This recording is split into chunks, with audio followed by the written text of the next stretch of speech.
မင်္ဂလာပါ Creepy Bag ကနေပြန်လဲကြိုဆိုလိုက်ပါတယ်ဒီကားကတော့ horror slasher ကားအောင်မှာပုံမှန်ကြည့်ဘူးနေကြရင်လည်းပွဲထွက်နေတာကတော့ romance လေးထပ်ပပလေးထည့်ထားတာပါပဲ horror ကြည့်ရင်လိုချင်သွားရတဲ့အထီးပါပဲဘာကားလဲဆိုတော့ intro လေးပြီးရင်စလိုက်ရ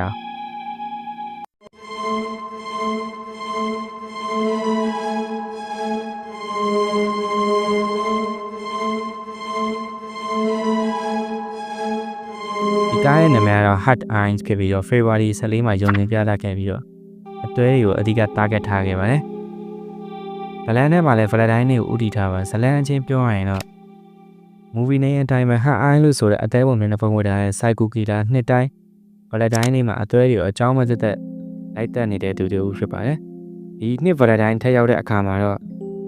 single ဖြစ်နေတာကြာပြီဖြစ်တဲ့လွဲချော်အမြဲတမ်းလုပ်တဲ့ marketing ဝန်ထမ်းမလေးတယောက်ကအလုံးမပြောအောင်အတိတ်ရောက်လာတဲ့ဝန်ထမ်းကောင်တွေနဲ့အလုပ်ကိစ္စတွေဆွေးနွေးရင်လူသမားကသူတို့ single နဲ့အကူမှကျွန်တော်လိုက်တက်ကြမလဲသူတို့တွေဘယ်လိုလွတ်သွားခဲ့မလဲဘာဆက်ဖြစ်မလဲဆိုတော့ကြည့်ရမယ့်စကားမျိုးဖြစ်ပါတယ်ကျင်းကျုံပြောရရင်တော့ဒီကားလေးကကြည့်ရတာတန်တယ်လို့ပြောမှာပြ story line ကအရင် strong မဖြစ်ပေမဲ့ slasher romance လေးတွားတာပဲဖြစ်ပါတယ် romance ပါပြီးမဲ့လို့ slasher ကားတွေအနှစ်သာရကို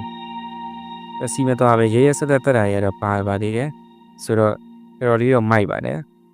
rated တွေပါရမို့လို့ကလေးသူငယ်တွေမကြည့်သေးမှာဟုတ်ဇလန်တစ်ခုလုံးကလည်း Valentine နေ့တရက်ထဲမှာပဲဖြစ်ထားပြီးတော့လက်ကွက်လေးလည်းပါရမို့ဒီဘက်မှာကြည့်ရှုဖို့ညွှန်ပေးရစခင်ဗျာ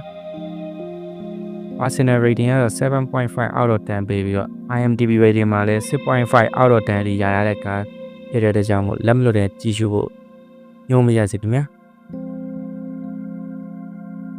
ဆိုတော့ဒီလို horror review လေးကြိုက်ရဆိုလို့ရှိရင်တော့ Facebook page နဲ့ YouTube channel ကိုလည်း follow and subscribe လုပ်ခဲ့ဖို့မမေ့နဲ့အောင်နော်နောက်ကမှပြန်တွေ့ကြပါ